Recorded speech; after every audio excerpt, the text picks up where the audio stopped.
Broad topics, broad minds, broad hosts, but not just for broads. This is Broadscast with Kim Goldman and Jackie McDougall. Hello, everybody. Hello, Kim Goldman. Hello. What's happening? Happy birthday. Happy anniversary. Happy 100 Broadscast episode day. How crazy is that? Happy Broad's anniversary. Broad's birthday. There's got to be something Broad's there. anniversary? Yeah. Something like that. Yeah, Crazy. like that. Yay! Okay. Yeah. We have done It only took us 12 years to get here. We have done 100 shows together, and neither one of us has told each other off on the air. That's on the air. On the air. On the air. That's a great feat, I think. So happy, it is a great feat, right? And happy birthday! I know, and look at how much we've built our Broad Squad, and we've had so many incredible broads and bros on our show, and it's just like it could bring a tear to my eye, Kim.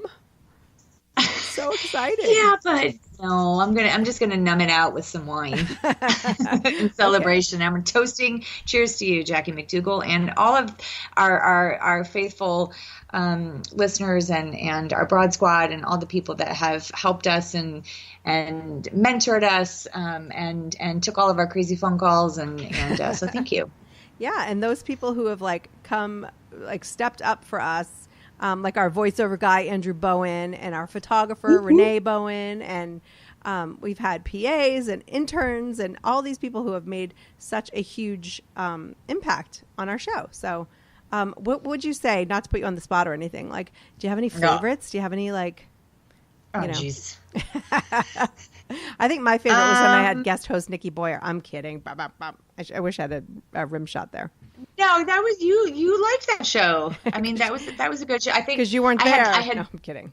Exactly. I had a lot of fun with Lisa Lillian. I had a lot of fun with the Millionaire Matchmaker. That was a good show. I loved the dating tips. I love the show that we do, obviously always about advocacy and the woman that paved the way for the Death with Dignity Act. My gosh, I don't know. Yeah. I don't know. I mean, I loved the Father's Day show that we did with all the guys. Yeah. I don't know. I think we've done a lot of things. We've stepped outside of our comfort zone, and it's been fun. It's been a growing experience. It has. So what about you? Yeah. I feel like you and I are a good mix because you have brought so much depth and importance to the show. Meanwhile, I'd just be talking like nothing. I'd be like the Seinfeld of podcasting radio shows. You know, the show about nothing. No, come on now. No, but I mean, you've brought some amazing people to us. I mean, as far as like, you know, a mother of a victim in Newtown and, you know, other, you remember one of my favorites was Mrs. Verda? Oh, yeah. Oh my God, Verda. Verda, I think. Yeah. And you know, our buddy Jared Hill has been on, and one of I remember my girl crush, Susie Meister, from Brain Candy, the Brain Candy podcast.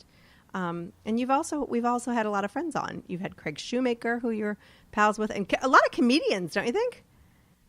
Well, yeah, because once a year I do that comedy show, and so yeah, that's sort of like the deal for you. Yeah. But you know what is interesting what you just said, though, is that you think that I bring so much depth. What has been interesting to you, and I did not buy into it, so I will say this right up the gate, like all the mommy blogger stuff, like I used to roll my eyes at that because I was not the girl that did the sorority. I was not the girl that did the mommy and me groups. I didn't do the lactation clubs. Like I didn't do any of that. I just totally winged it. And so what you have opened my eyes to is that there's a whole network of women and dads who are parents and are working hard to be really good parents to their kids and the support that comes with that and all the education. And I appreciated that because I don't have to just wing it anymore. I can wing it with a whole nest full of birds. Right. And to really yank that analogy a bit.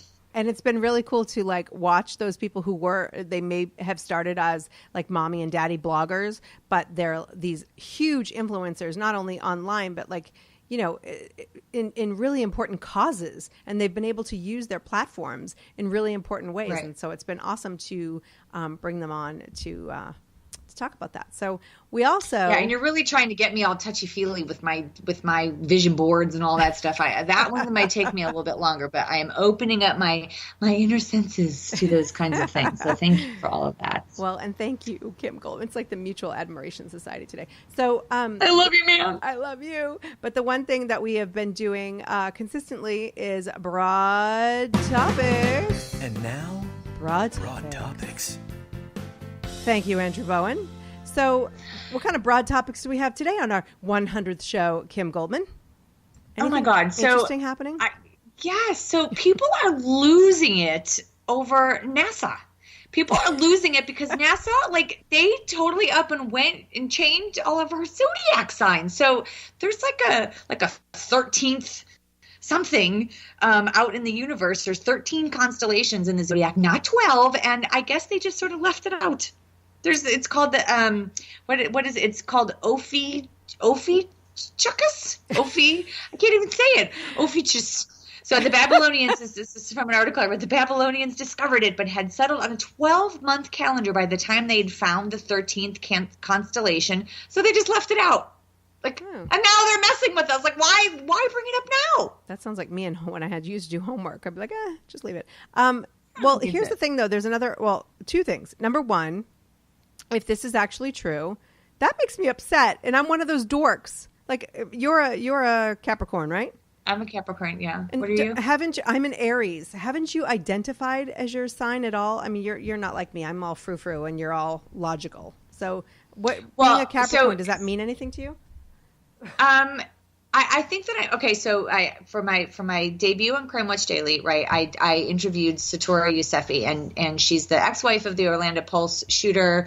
But beyond that, she is this incredible spiritual woman who was looking at me, and she said that there's all this like inner, I was like, my eyes were glazed over when she was telling me this. There's like the sun and the moon rising and then this zodiac thing, and all three of them, they're usually polar opposites. Anyway, she said to me that I'm very much a Capricorn. She said, based on all of my personality traits and some of the things I shared with her, she said, I am spot on to being a Capricorn.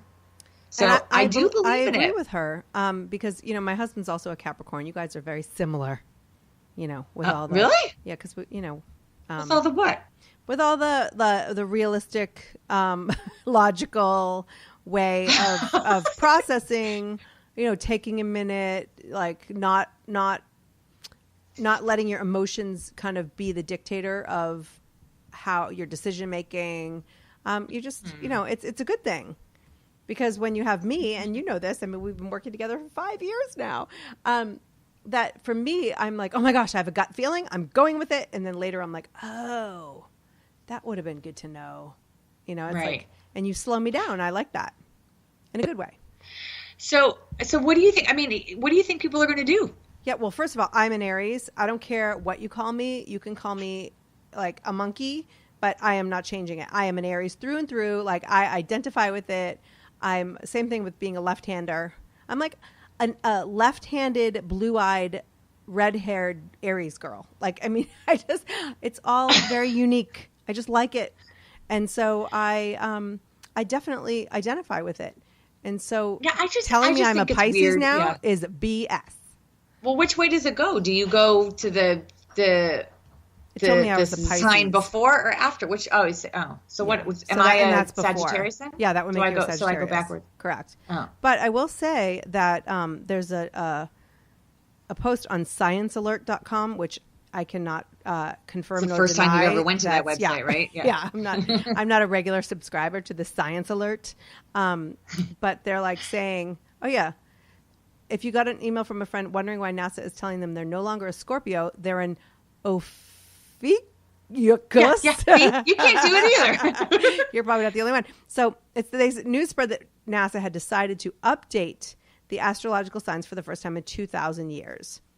Which makes 86% of us to have now a different sign. Well, they took away Pluto, so I guess they feel they need to make us feel better by giving us back another constellation. They didn't take it away. They just made it a little dwarf planet. Cute little. They just dwarf said it doesn't exist anymore. Like, how do you sing the song? Like the planet song? Like, I'm all messed up now.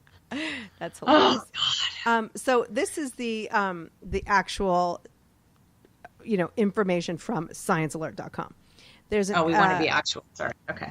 Some 3,000 years ago, the ancient Babylonians were key sky watchers and thought that the changing positions of constellations throughout the year could be linked to certain behaviors or events on Earth. So they invented the zodiac, which we all know is circle of 12 constellations, yada, yada, yada, whatever. So this happened 3,000 years ago, and things were a bit arbitrary, as you had said. So let's see. Fast forward to now. They note that because of a tiny wobble in the Earth's axis, the constellations are no longer in the same position in the sky as they were 3,000 years ago. Right. So what? According to this dude from earthsky.org, which is another place I've never been, this wobble in the axis is super subtle. It takes 26,000 years to wobble around once, but the effects can build into something noticeable. So blah, blah, blah, blah, blah. Yeah. So yeah, Yawn. We have new signs, but I'm sorry. Right, well, I'm sticking with mine. I'm an Aries. I'm sticking with it. Me too. Yeah. Me too. All right. I'm sorry. And I'm just, That's all right. Yeah. Anyway, so that's what's going on. So if you feel like you're all messed up, maybe it's because you thought you were an Aries and now you're a Pisces, or, oh my gosh, you know who would really be there's going to be a new category. The Leo people will be really upset. What's going to happen? We're going to have people petitioning now for a zodiac identity bathroom.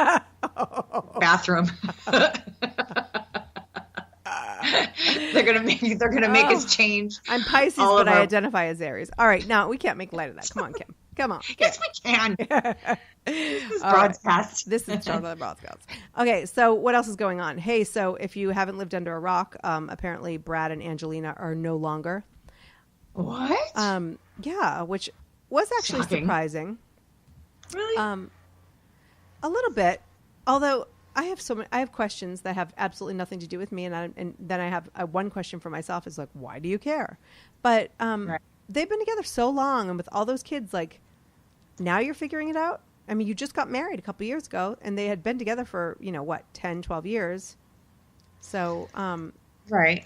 It's very interesting. I'm always fascinated by the people that have like really long engagements and then get divorced after 3 months. Like, exactly. That cracks me up. Yeah. That's kind of what? Yeah, that's like what happened. Agree. Yeah. So I know that you were supportive of Angelina Jolie a couple years back when she came out and she was talking about having the BRCA gene, right? BRCA. Yep.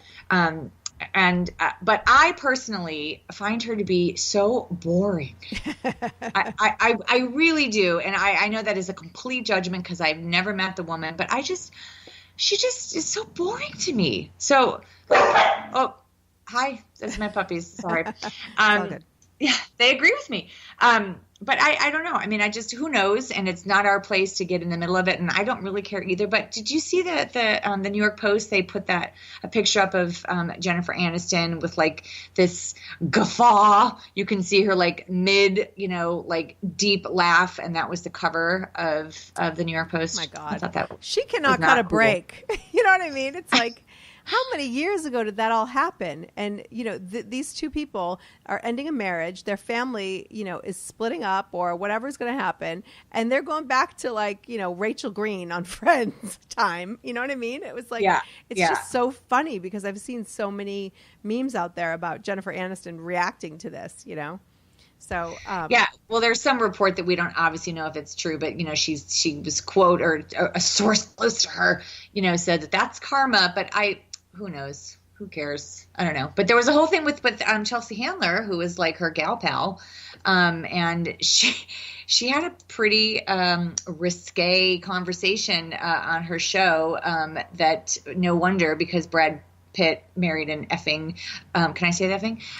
Lunatic. And so I was like, really? And I'm like, I don't think I like that because she's Jennifer's friend. And so I don't know. I don't know. Oh, it's funny because I had thought it was she married one, but yeah, it isn't. And so she's quoted as saying, I wonder why he would, that he's a drug and alcohol, like he's an addict. into drugs and alcohol. Well, there's the rumors that he's an addict. Right. Yeah. Yeah. And she says, I wonder why he would need to self-medicate. Maybe because he could have been spending the last 12 years at Lake Como hanging out with George Clooney and Matt Damon instead of being stuck in a house with 85 kids speaking 15 different languages. Oh, yeah, because he married an effing lunatic. That's why. And because she's boring. So, I mean, it's funny because Angelina and I have had very many parallels in our lives. As far as like I've adopted one, she's adopted 50.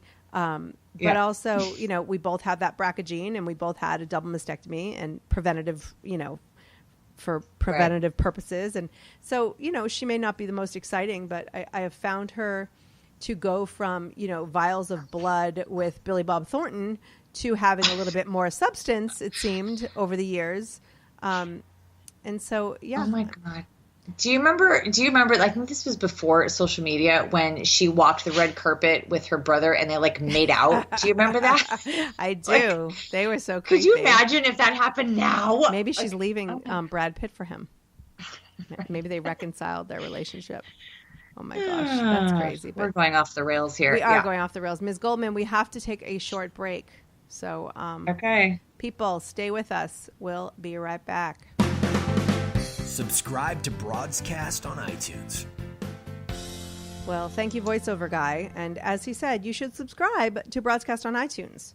That is the best way to have it just sent directly to your phone, your iPad. I did it. Yeah.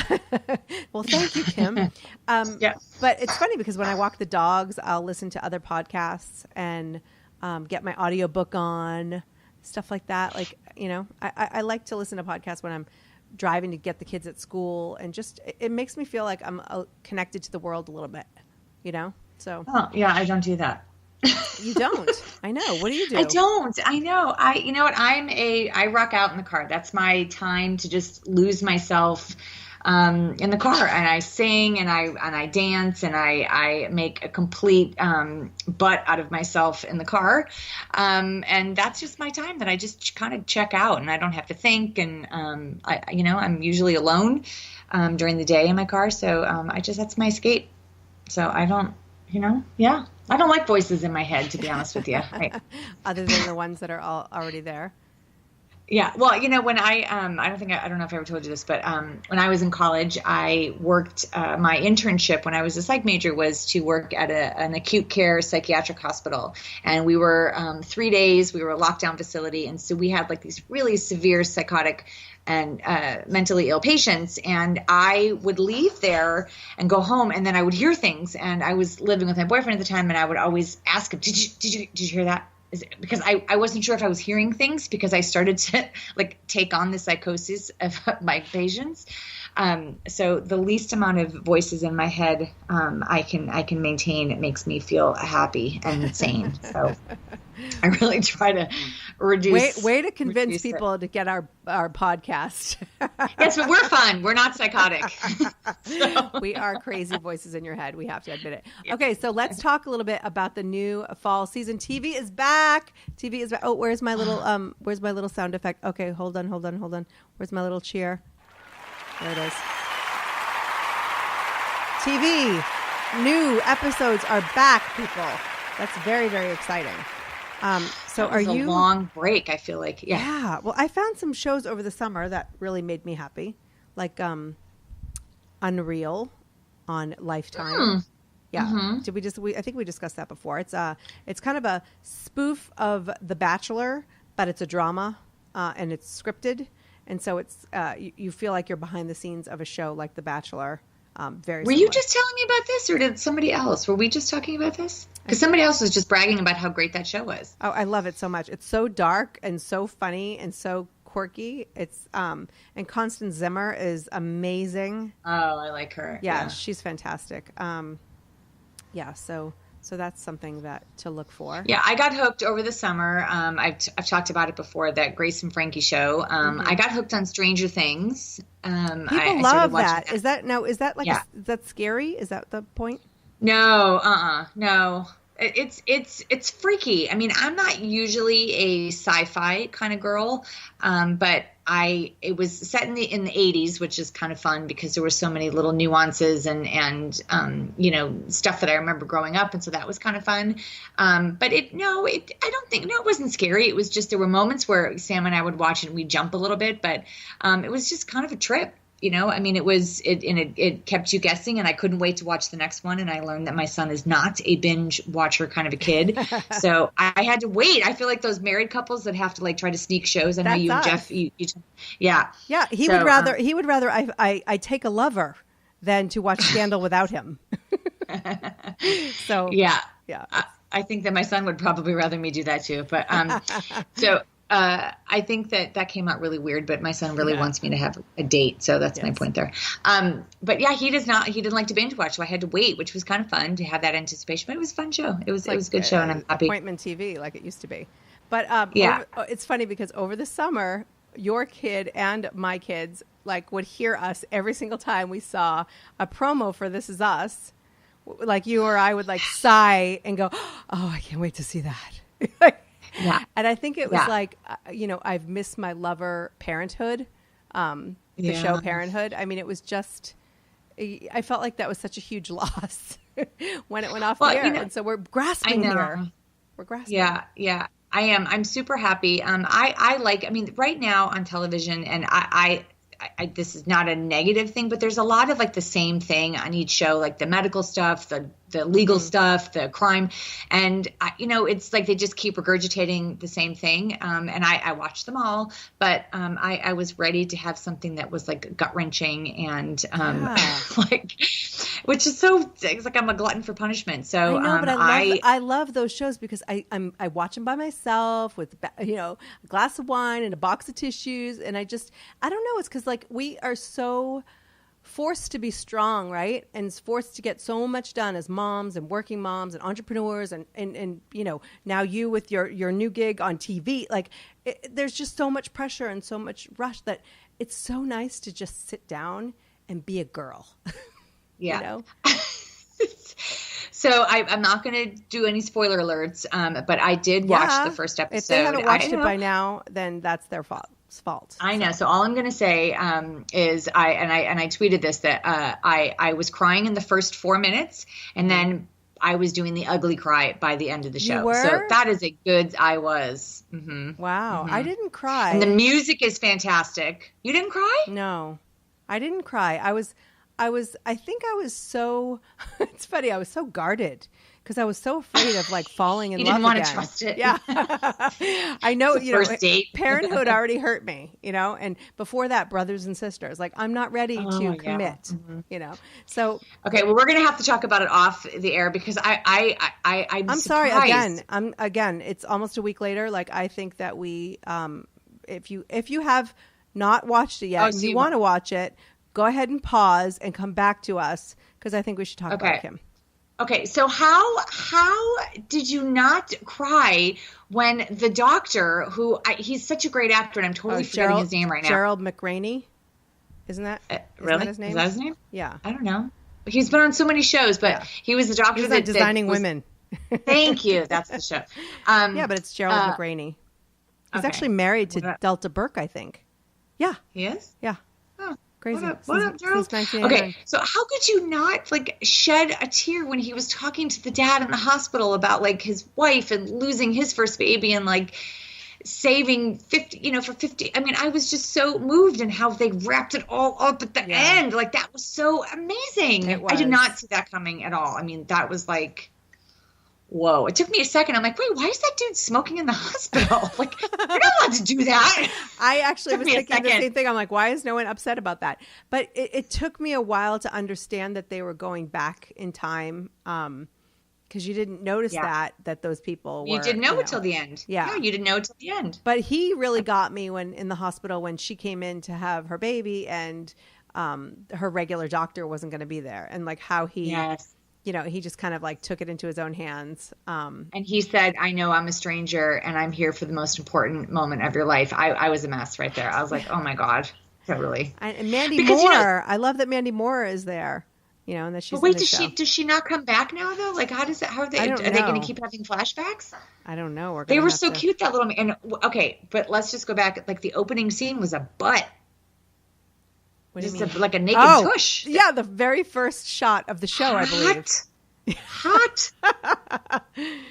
Yeah, can you imagine? I mean, television has changed so much. Remember when we had to see Sipowicz on NYPD Blue? He was the only butt we got back in the 80s, or, And that was scandalous. It was, and it was like, really? We've come this far, and that's the butt we see? So we got this guy. I don't even know the actor's name. I don't know. I think he's, I don't know. I think I'm going to like it. I don't know. I'm so clueless. I don't know. No, I think I'm going to like it. I'm going to give it another try. I'm super excited. I was waiting. I TiVoed it, and my son and I know that we've talked about reality shows, and we had Jesse Graff on, but American Ninja Warrior, and so we watch reality shows in our house. Well, I do, we watch The Voice, and my son and I love the blind auditions because that's when the judges can't turn around and see them and stuff. And I cry just in the opening, the sequences about these amazing stories and the people that sing, and then like the reaction from I can't take it. This is going to be a very emotional year for me, I think. Yeah, I actually watched a little bit of The Voice because it was on right before. And that is reality TV. That's the thing is, we just talked to Jessie the other day, and she was talking about how there's a woman, like there are people that she thinks are stronger than she is, but it's all about like how you're on TV and what they choose, and as far as your story, which is kind of interesting. But when you listen to these stories, like I get very emotional, and when people are like, I've been doing this my whole life, this is this saved me from XYZ, or I wake up, there's a woman, she's like, I wake up singing, and just to see people like get out there and face their fears and like perform for these mega stars is really cool. And then to see them nail it, and then all the cheer, I'm like, and I'm yelling, turn around. And then there's the guy, he's like 53 years old, and he's always wanted to do this, and he put it on hold. And the stories are great. But can I go back for a second to This Is Us, because I'm going to blow your mind. Did you ever watch Gilmore Girls? Is that the woman from? No. I don't know. No, I thought you were going to connect something for me. I did. Yeah. I did. So Rory's bad boyfriend. Milo Ventimiglia, or that's the actor's name. That's the guy now from This Is Us. Oh, the one with the tush? Yes. How crazy is that? Oh, he was on there, like they would go back and forth. Him and Rory. I'm gonna have to. Well, I don't know if I want to look him. He played need Jess. to leave people. He played Jess. Yeah, on Gilmore Girls. So sometimes I just need to leave him back then. He was probably so like, young and innocent looking, right? Yeah. And then you wouldn't be able to look at his butt again. So some of the sitcoms are coming back that I really love, like Modern Family and Blackish, and the dramas like Grey's, the Shonda stuff, which I'm thrilled about. The Shonda stuff. Yeah. And there was my friend Michelle is working on a show for it's with Joel McHale. Oh yeah. What is that new show where he like into the wilderness, or what is it? I'm gonna ruin it. Sorry, Michelle.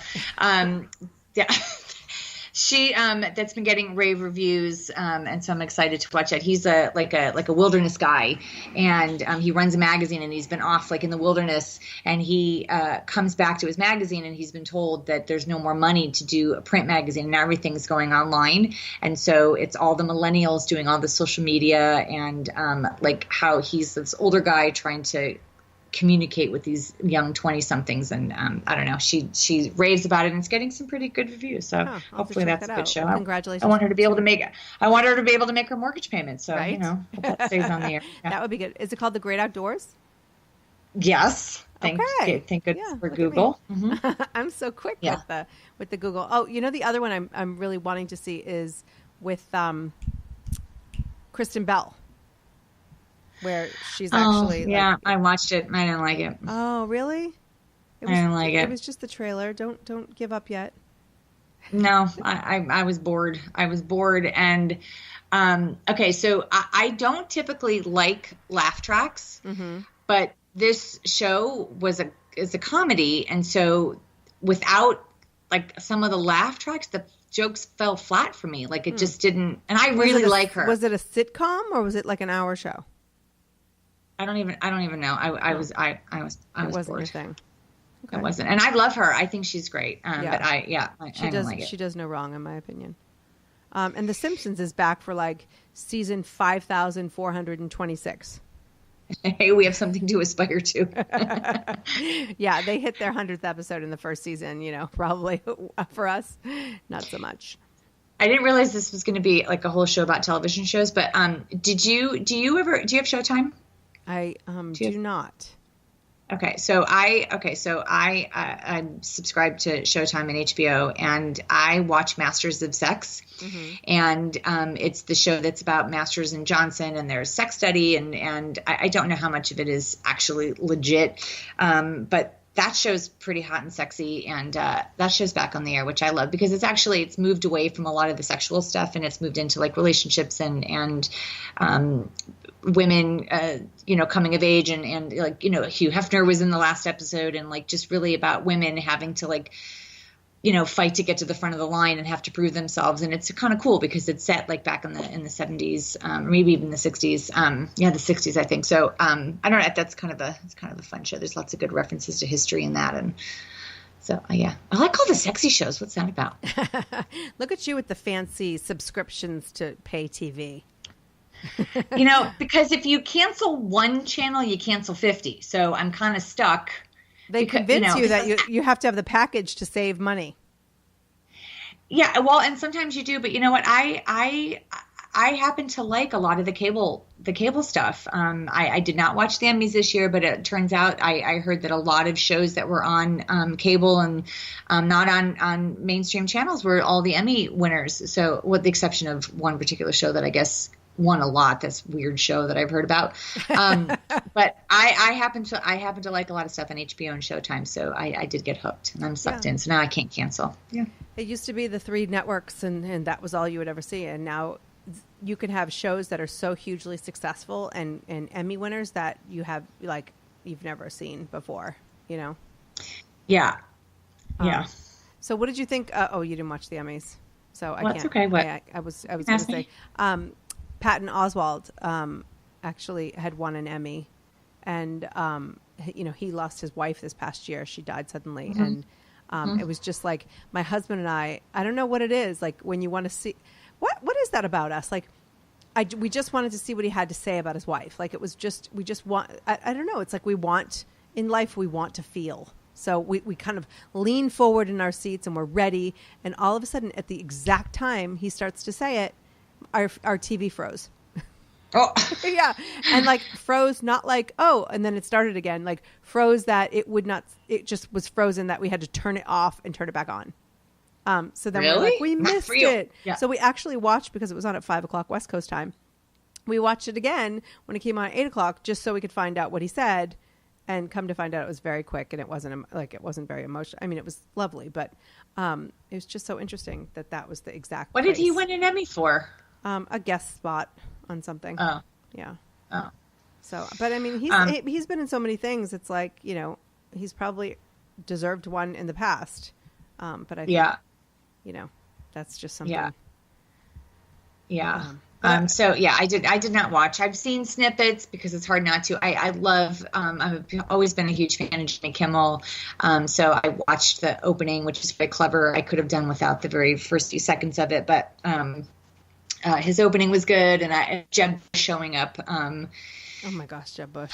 That was Jeb exclamation point. That was pretty funny, but I heard Jimmy Kimmel did great. I just opted out of clearly watching the Emmys this year. Yeah, and people were obviously like reaching out to you, letting you know everything that was happening anyway, whether you wanted to know or not. And I was actually guilty of that as well.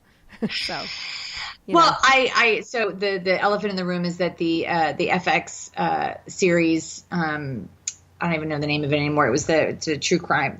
What was it called? The American. I don't even remember. Crime Story. Yeah, about my brother's murder trial and everything. So I guess there were numerous Emmy nominations going into the show. So I did not care to participate because I didn't want to be part of it. And apparently they swept the Emmys. So I'm awfully glad I did not watch, because that would have been really difficult for me to watch all these people celebrate and their victorious wins while I'm sitting with this great big loss at home. Right. So Right. It was my choice, and I don't play their success, and I think it's fantastic that they won for their craft, but it's just not something I can't even, I try to put myself in that position, and it's one of those things that you just don't know until you know, and nobody would want to be in it. I was watching it because I live under a rock, and I had no idea that they were nominated for so many awards. So the first one, it was like, oh my gosh, I didn't even think of that. Like, they're nominated for an award, and then it kept happening and happening and happening. And I mean, your friend there, Marcia Clark, was there as Sarah That was Paulson's weird. date. Yeah. I was texting Chris Darden, that was and I was awkward. I texted Chris Darden, and I'm like, do you find that weird? I found it weird because I heard, and then I heard that Jimmy Kimmel made a joke about it. So like you said, I didn't have to watch it to know what was going on. And so I said to Chris, like, I'm struggling with having all these people be winning for, and Chris was a true gent. He acknowledged Sterling Brown for his win and congratulated him for that. But it's just, Marcia being there, I don't know. It just felt awkward, but I do appreciate Sarah Paulson. She was the only person who got up there and mentioned, Ron and Nicole, and gave context to it and kind of honored them in that way. And because it does feel weird, like, hey, look at me, they're real people, and I'm glad that she actually acknowledged the fact that they are real people. So we have and then did she profess? Oh, okay. Nope, sorry, go ahead. Did she profess what? I was just gonna say, didn't at the end, like, she professed her love for Holland Taylor, right? Right. Yeah, at the I end? don't think that they were ever not professing their love for each other. No, but I love that. But that Holland Taylor was how I got my job in television. So funny. So are you saying that we can have Holland Taylor and Sarah Paulson on Broadscast? Sure. Make it happen, Goldman. All right, so we have to take a break. We'll be right back. Tweet with the Broads on Twitter @Broadscast. Hey, welcome back to Broadscast. So are you guys hungry? Because if you head over to blueapron.com/broads, you can actually get 3 free meals and free shipping when you sign up as a new customer. So blueapron.com/broads. Do it now. Yeah, and then make sure to post your pictures and then tag us so that we can see what you've cooked, and we can compare and brag about all of our fancy recipes that we've managed to cook up in our kitchens. Totally. I've become that person who is like taking photos of food, and my kids are like, "Mom, can we just eat?" Like, it's kind of ridiculous. So speaking, I'm only gonna allow it if you've purchased from Blue Apron, because I don't usually like when people post pictures of their food, because I am a huge fan. Because I'm a amazing sponsor. Totally. And we love their food, and we are grateful to work with them. Because, Yes, I'm making an exception. That's my point. So if you go to blueapron.com/broads, you can actually take photos of your picture of your food, and then hashtag Broadscast, and then Kim won't be mad at you because it was Blue Apron food that you took photos of. So that's pretty much. Well, I want to see what you're cooking. I want to see so that I can check it off on when I do my next order. Yeah, and the fact is, like, I don't want to see what you're eating when you're in Tuscany. That doesn't help me. I want to know what you're eating that I can too participate in. That's all I'm saying. Absolutely. And the thing is, they never have the same recipe more than once within a year. So that's kind of crazy. Oh. So you're going to get variety. So, which is awesome. Hey, speaking of food, did you hear that there are vegetarians out there who are petitioning In-N-Out Burger, which if you don't live in an area with In-N-Out Burger, they are very, very good, but they are very basic, where it's like you get your burger, you get your fries, like there's no chicken, there are no salads. You could get a grilled cheese. You have to order like special words. But, it's a burger joint. Like, that's what they have. They have the double-double, they have the cheeseburger, they have the hamburger. Like, there's not a lot of variety. So these vegetarians are petitioning them to add a meatless option. What do you think of that, Kim?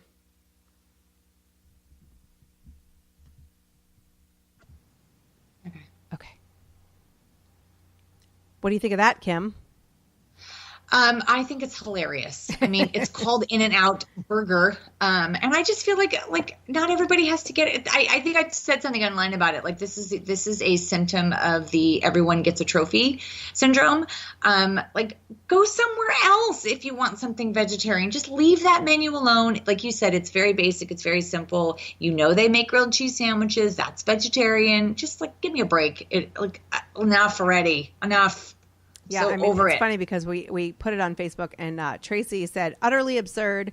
Next petition asking Baskin Robbins to serve fruit cups because some people are lactose intolerant. Where does it end? So,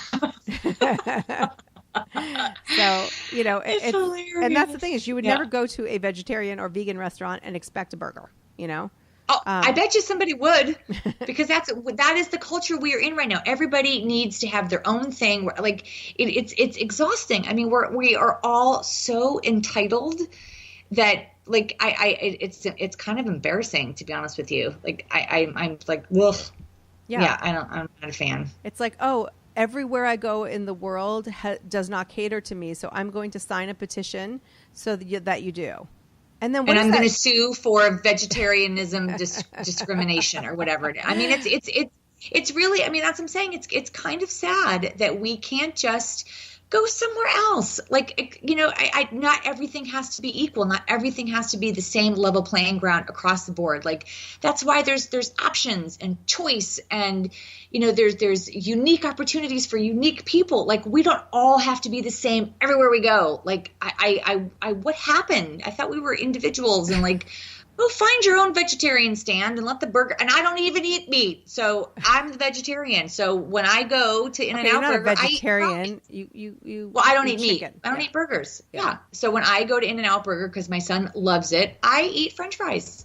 Right. Well, you can get the grilled cheese. But everyone's saying animal style, which I don't know what that means. Animal style. I don't know. That sounds no idea. Yeah. So people are think it's ridiculous. But when do you think this started with us, where like all of a sudden, like back in the 70s and the 80s, nobody thought the world would bend over backwards to cater to their needs. And I think that in some ways it's been a positive thing in that we're much more aware of people and their struggles, and we absolutely should be inclusive.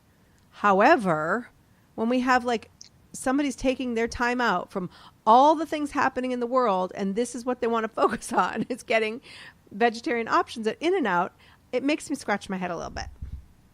Being inclusive for me means that people's civil liberties are not being violated, that your human rights are not being accosted by, some big corporation. I mean, that to me is what that's about. It's like I said, I feel like it stems from like everybody deserves a trophy. I think that social media contributes to this because everyone suddenly is the king of of their kingdom, and they have the voice and they have the power. And again, some of it is fantastic, but some of it is like, just, oh my God, just go down the street, go next door. There are a gazillion places. That you can find something else. Like, just go somewhere else. There's vegan places all over the place. Gluten-free restaurants. I mean, it's like totally everybody has. I mean, oh my God. Well, it's the same thing with everywhere, like with television, with entertainment, with sports, with talk shows. Like, if you find us offensive,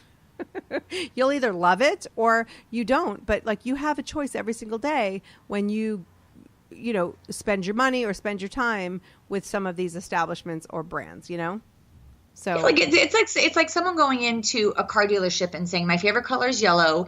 You don't have one, so I'm going to sue you for not having the color in my rainbow that I would like to be driving. Like, I mean, and there would be a lawsuit somewhere because somebody would say that there is some kind of discrimination happening, and there would be a movement. Right. And I feel like it's out of hand. I mean, it's kind of out of hand.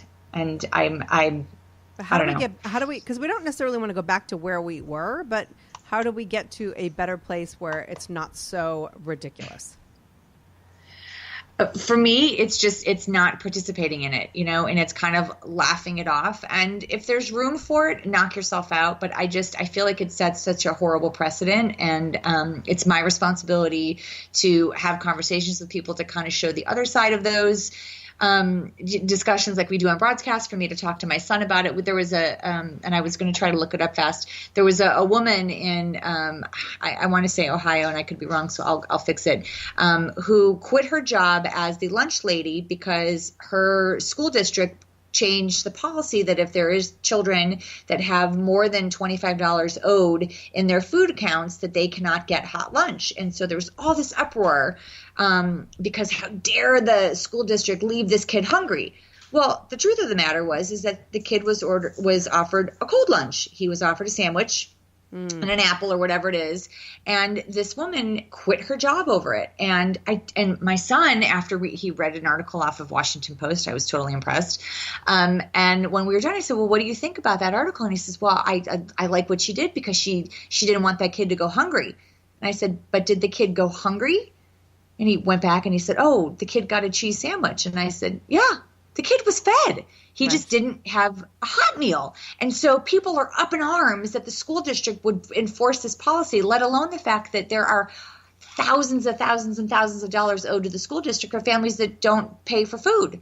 And so the school district was like, hey, we're going to give you until $25 that you owe us, and then we're going to just move you over to the cold lunch because we don't believe in letting kids go hungry. But the movement behind it was, how dare the district, and I'm like, I think that people are so quick to get fired up without knowing all the facts, without knowing all the information, without being devil's advocate and looking at, 6 different sides of a story. And I think it's our responsibility to have those conversations because there's always something that we're missing if we choose not to see it. Right, right. And why is that? Why are we so quick to, I'm going to make a confession here. Okay. So I brought my daughter to gymnastics for her class the other day. And I was sitting there and I was actually working, using my phone and my notebook there, and just trying to get some work done, right? Because I can't see her do her gymnastics anyway. She's way off on the other side of the gym. But right. So I'm doing my thing. And so I look up at one point and she comes out. So she likes to come out and say hi to me. And I shoo her back and I'm like, come on, you get back. This is you. We'll say hi the other 23 hours in this day, just not this particular hour. And so she comes out and I'm like, hey, what's up? And she said, oh, I'm done. And I looked at the clock and it was 6:15. And I'm like, why are you done? And she said, well, I'm done. The class is over. I'm like, you have 15 minutes left. Go back, please. And so she's like, oh, okay. So she goes back and she comes back out. She's like, no, it's over. I'm done. And I was ready. I'm like, I pay a lot of money for this gymnastics. Why is the class not until 6:30? Why are you stopping it 15 minutes early? And I was starting to get a little ticked off about it. And I stand up and I'm like, I'm not paying for 45 minutes. And I'm thinking about it. And I'm so distracted with work and making things happen for this latest project. And then I'm ready to say something. And I swear there's an angel in my life or something. Someone tapped me on the shoulder and was like, shh. And I look at the clock and I'm like, oh, it's because it starts at 5:15. It didn't even start at 5:30. It started at 5:15. But I was so fascinated with my reaction. I was like, oh, I don't have my 15 minutes worth. I was ready to, flip over a trampoline and make a stink. So yeah, I'm guilty just as we do that. I don't know if you do it, but on the internet, I used to just comment on everything. And I've gotten to the point where I could even start commenting and I'm like, wait a minute. I don't have to get into this. This doesn't have to be my fight. Yeah. I don't have to be right here. Even though we all know I am right in this situation, I don't have to be right online with people I don't care about. Well, I think you as we always say, and you told me this many years ago with how you taught your kids how to manage their crisis, and you would tell them on a scale of 1 to 10, is it stub your toe 1, house burning down 10 or whatever the order was. And that's 1 to kind 5. of And what it's I hugely helpful because 1 is like, Yeah. 1 is like we ran out of cereal and 5 is the house is on fire. And so when they get Right. worked up, and it was so much easier for me to go, okay, what number is this? Because then they'd go, oh, it's a 1. And they'd actually bring themselves back down to, Right. you know, Right. and so it was great. It was like this way that they could learn how to self-regulate, you know?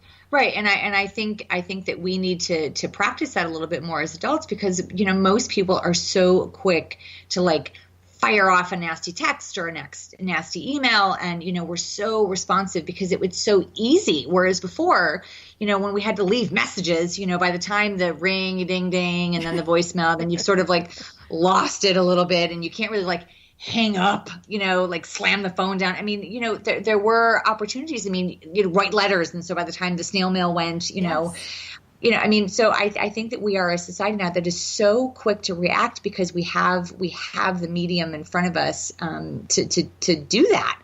And so I think it sort of perpetuates this, you know, quick reaction to things and our ability not to self-regulate. And I'm really practicing that too. Like I find myself getting all fired up. I'm like, if I say anything about this, I'm going to get notifications for the next 3 hours and my phone's going to start pinging and I don't want to deal with that. So forget it. Right. And it's often with people who have no idea what they're talking about and you're never going to change their views or their minds anyway, you know? Yeah. Well, and then I got to keep myself in check because I might just be having an emotional reaction to something. And then I realize that I'm not all that smart on whatever it is that I'm having an emotional reaction to. So I should probably just keep it in check. Yeah. So. Hey, so we only have time for one more topic. I know, it's so sad. Oh. Our little 100th episode of Broadscast and also all broad topics all the time today. Hey, so did you see the story about Girls Life magazine? It was it was Girls Life magazine and this with this young woman on the cover and she looked very, very pretty. And one of the stories on the cover said, "Wake up pretty because mornings are rough," and that's Girls Life magazine, right? And then the Boys Life magazine, which was next to it, had photos of like electronics and a police badge and a microscope and a hammer, and then it was explore your future, astronaut, artist, firefighter, chef. Here's how to be what you want to be. So. People have been up in arms, as you can imagine, over these magazines, including Amy Schumer and Blake Lively. So, I mean, we have this conversation all the time. So, what do you think of the the huge range of what the Girls magazine is showing versus the Boys? Well, I mean, I don't know. I mean, I guess it depends on how you want to categorize it. I mean, if you want to, you know, the wake up pretty could be being very natural. I mean, look at what with Alicia Keys, right, on The Voice. I mean, she's been attacked for being on the show without any makeup, and I think she looks stunning. So she's probably waking up really pretty every morning, you know? So I guess it's kind of what you find. I don't always get so worked up about some of that stuff because, again, like I just said, I feel like it's my responsibility to kind of have those conversations with my kid. I mean, you know, I do teen counseling, so those things come up. But I don't know. I sort of feel like you can't please everybody. And if we're always relying on what the cover of a magazine shows or a headline, and we're not being proactive as educators and parents and community leaders to kind of dispel some of those myths and have these open conversations, and you know, we can't blame everybody else if we're not going to participate in the conversation about it. Right. I mean, what do you think? You know, I agree in some ways because if they're selling magazines and people are buying them, like, you know, are the people who are up in arms really the type of parent to buy a Girls Life magazine anyway? Right. And the thing is, I feel like girls should know that they can be and do anything, right? I mean, we had Jessie Graff on just the other day, and she is like a role model for girls everywhere in that you know, you can be whatever, you can work towards your goals and you can achieve them. At the same time, Jessie's gorgeous and she wears cute outfits. You know what I mean? It's not like she's out there in like, you know, wearing what the dudes are wearing. Like she's clearly wearing something to stand out and to be unique and be herself. And Right. so I feel like sometimes we go so far the other way that it's like you can be strong and smart or pretty and care about Right. how you look. And like you can't want to be an astronaut and love fashion. It's like you have to Right. choose as a young girl which one. And I think that's kind of Right. Well, I think too far. Well, we asked Jessie about that, in terms of how physically strong she is, but she's also really smart. And, the fact that people assume that she's kind of a meathead, because she's always talking about, her physical workouts and stuff. But she's like, she was saying, she was a straight A student from the time she was in seventh grade till college. Yeah. And I think that's the part of me that says, okay, this stuff's going to happen. There's going to be ridiculous headlines, ridiculous, magazine covers. And then we as strong women get to have conversations with people about what that means and what the alternatives are and how to laugh off some of those things that we don't have to, like we just said, we don't have to get fired up every single time. Like sometimes we can just say, it's not funny. Like, what do you think that means to wake up pretty? What do you think that means to, and then it opens up conversation that we may not want to have. I mean, listen, it's the same thing when I'm watching Monday Night Football, and in the early part of the show, when the sun is still up, there's commercials about Viagra, right? So what am I going to do? I'm going to petition the network to not have that commercial on.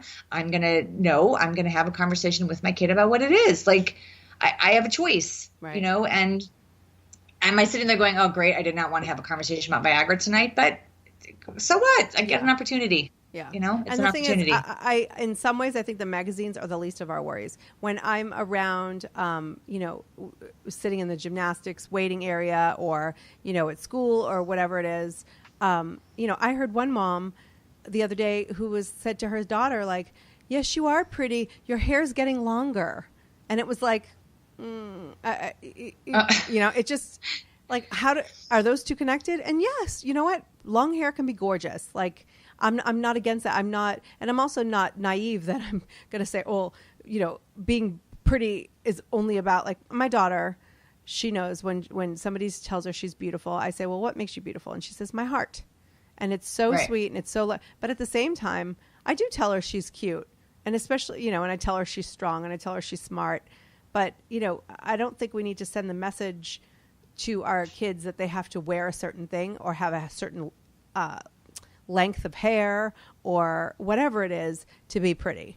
I think we have to. But there is something, but I will say that teaching and encouraging kids to care about the way that they present themselves and to take pride in their in their appearance. Right. And, there's something to be said for that too. Like if we didn't have those conversations, but my point is that it just opens up a conversation, like you said, to like, what makes you those things? What do you like? It just doesn't have to be left with that like ridiculous headline. It really is an opportunity to talk, right. which I think sometimes people are afraid to do. It's scary to have those deep conversations with our young people. Yeah, you're right. But that's all we got. So 100 episodes in the can, Ms. Goldman. Do you have a flushing sound effect? I think we need that. I feel like I should like The Bachelor, will you accept this rose? You accept my rose, yeah. For the next 100 episodes. This is the most dramatic broadcast ever. I'm going to ask you, and then we'll do a tease for Kim will answer next episode in the 101. Right. No, but I've had a really good time, and I'd like to see you again if that's okay. Yeah, wait 3 days before you call me, please. And I'll text because I don't want to seem desperate. But So thanks for listening, everybody. Thanks for indulging us in our very odd banter. Exactly. And don't forget to reach out to us on social media. Tell us what you think. Tell us what you want to talk about because we are here for you. Talk to you next time. See you later. Subscribe to Broadscast on iTunes. You are listening to Broadscast. For more from the Broads, head to broadscast.com.